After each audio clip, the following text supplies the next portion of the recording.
Bonjour à toutes, bonjour à tous, j'espère que vous allez bien. On se retrouve aujourd'hui pour la présentation des Saints Protecteurs. Donc c'est un coffret avec un livret 56 images pieuses. Je remercie beaucoup Florence et les éditions Trajectoire de me l'avoir fait parvenir pour le partage avec vous. Alors on va le découvrir tout de suite. Donc c'est un beau coffret de Jacques Mandorla. Donc regardez déjà les images, elles sont vraiment magnifiques je trouve.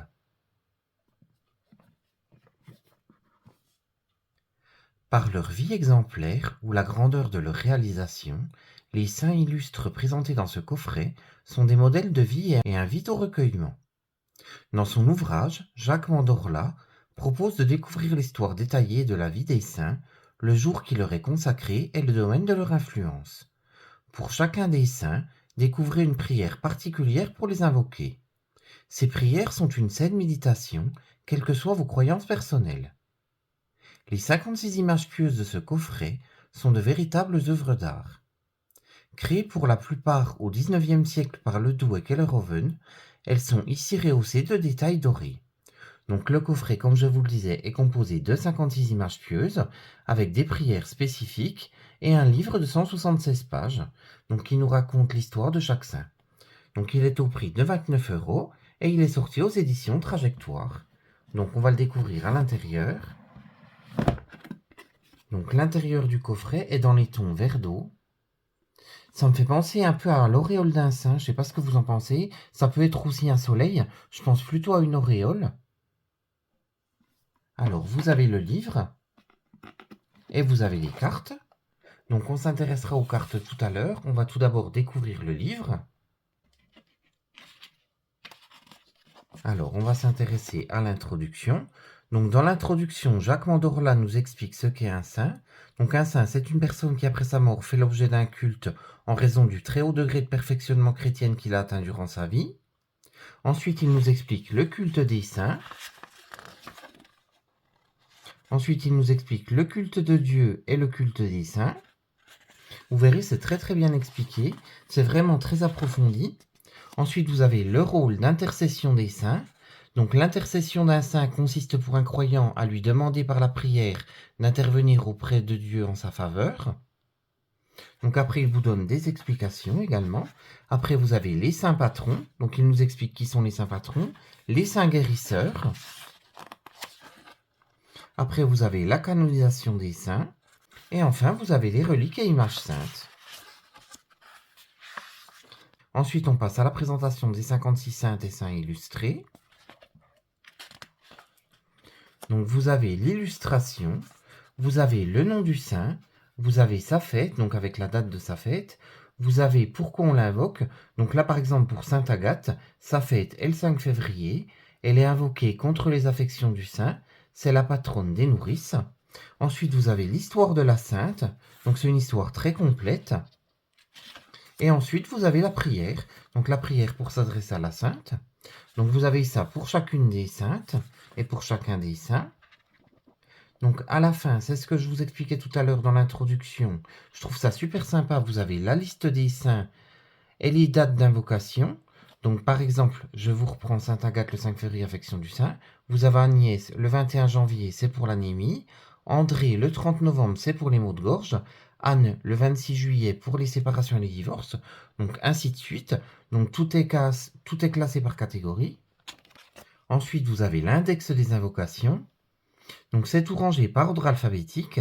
Donc par exemple, vous avez pour l'abcès, pour l'accouchement, pour l'aide financière, pour le bégaiement, pour la calomnie, pour les dartres, pour les écoliers et les étudiants, pour les enfants malades, pour la famille, pour la grossesse, pour l'herpès, pour la justice, pour le mot de gorge, etc., etc. C'est vraiment très très complet. Chaque fois, en fait, vous avez la page également, donc pour se référer dans le livre. Et ensuite, à la fin du livre, vous avez les ouvrages qui viennent de sortir dans la même collection. Vous avez par exemple Reliance entre terre et ciel de Adélia Nollet, ou alors vous avez Manifeste le positif de Aurélia Damasotus. Donc c'est des ouvrages qui viennent tout juste de sortir aux éditions Trajectoire. Alors on va découvrir les cartes, vous allez voir, elles sont magnifiques. Donc elles sont dans le bac à papier. Alors regardez-moi ça comme elles sont belles. Elles sont rehaussées de dorure, donc chacune des cartes est rehaussée de dorure. C'est vraiment très beau. Le bord des cartes est dans les tons neutres, donc neutre blanc. Le dos des cartes, vous avez la prière de chaque saint. Donc c'est la même prière qui se trouve dans le livre. Donc là, vous l'avez derrière la carte, c'est vraiment très pratique, je trouve. Ça fait un peu parchemin aussi, je trouve ça super sympa. Alors, je vais vous laisser découvrir les cartes une par une. On se retrouvera à la fin pour tirer une des cartes. Comme ça, on verra l'histoire du saint qui s'y rapporte, ainsi que la prière. Donc, je vous laisse les découvrir et à tout de suite.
Alors, on va battre les cartes tout de suite et on va découvrir le message d'un des saints.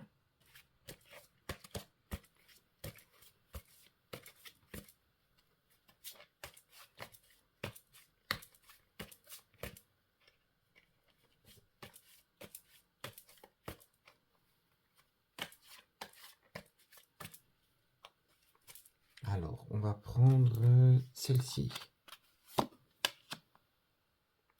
Alors, Saint-Léon. Alors, la fête de Saint-Léon est le 11 avril. Il est invoqué pour les torticolis. Léon, né en l'an 398, dans l'une des plus grandes familles de Toscane en Italie. Il n'a que 40 ans quand il accède au titre d'archidiacre de l'Église romaine. Puis il est nommé pape, charge qu'il exercera avec beaucoup de réussite. C'est pourquoi il sera surnommé Léon le Grand. Au cours de son règne, il doit faire face à de nombreux mouvements hérétiques qui ébranlent l'Église. Léon les combat tous avec vigueur au moyen de lettres, de légats, de conciles. Sa lettre au concile de Chalcédoine, en 451, produit un tel effet que les 600 évêques, après en avoir entendu la lecture, s'écrient d'une voix unanime: c'est Pierre qui a parlé par Léon. L'un des faits les plus imposants de son pontificat est sa procession solennelle au sein d'Attila, roi des Huns, surnommé le fléau de Dieu, avançant vers Rome pour la détruire. Attila accueille Léon avec respect et lui promet d'épargner la ville éternelle, moyennant un faible attribut annuel. Ses soldats, voyant leur chef négocier, lui demandent la raison de sa conduite. On rapporte qu'Attila leur répond: pendant que le pontife me parlait, je voyais à ses côtés un autre pontife, d'une majesté toute divine. Il se tenait debout, ses yeux lançaient des éclairs, et il menaçait du glaive qu'il brandissait dans sa main. J'ai compris que le ciel se déclarait pour la ville de Rome. La légende dit que ce personnage n'était autre que Saint Pierre. À son retour à Rome, les habitants de la ville réservent un accueil enthousiaste au pape victorieux. Cette scène a ensuite été immortalisée par le peintre Raphaël. Léon le Grand meurt en l'an 461 à Rome. Donc ensuite, vous avez la prière, donc qui se trouve aussi derrière la carte. Recevez, ô Seigneur, les vœux que je vous adresse du fond de mon cœur, et que tous ceux qui mettent avec moi leur espérance en vous, et en les mérites de votre serviteur et pontife, Saint Léon, soient persuadés que vous n'abandonnerez jamais ceux qui espèrent en vous. Nous vous en prions, par notre Seigneur Jésus-Christ, ainsi soit-il. Bienheureux Saint Léon, que l'on implore efficacement contre le torticolis, priez pour nous. Donc je ne sais pas ce que vous avez pensé de ces cartes. Franchement, je trouve que c'est un coffret magnifique. Les images sont vraiment somptueuses. Rehaussé de dorure, je trouve que c'est vraiment très très beau. C'est des véritables œuvres d'art. Donc n'hésitez pas à me dire ce que vous en avez pensé. N'hésitez pas à me laisser un message. J'étais vraiment très content de pouvoir vous présenter ce coffret. Je vous remercie beaucoup d'avoir suivi la vidéo. Je vous fais de gros bisous et je vous dis à très vite pour une prochaine vidéo. À très bientôt!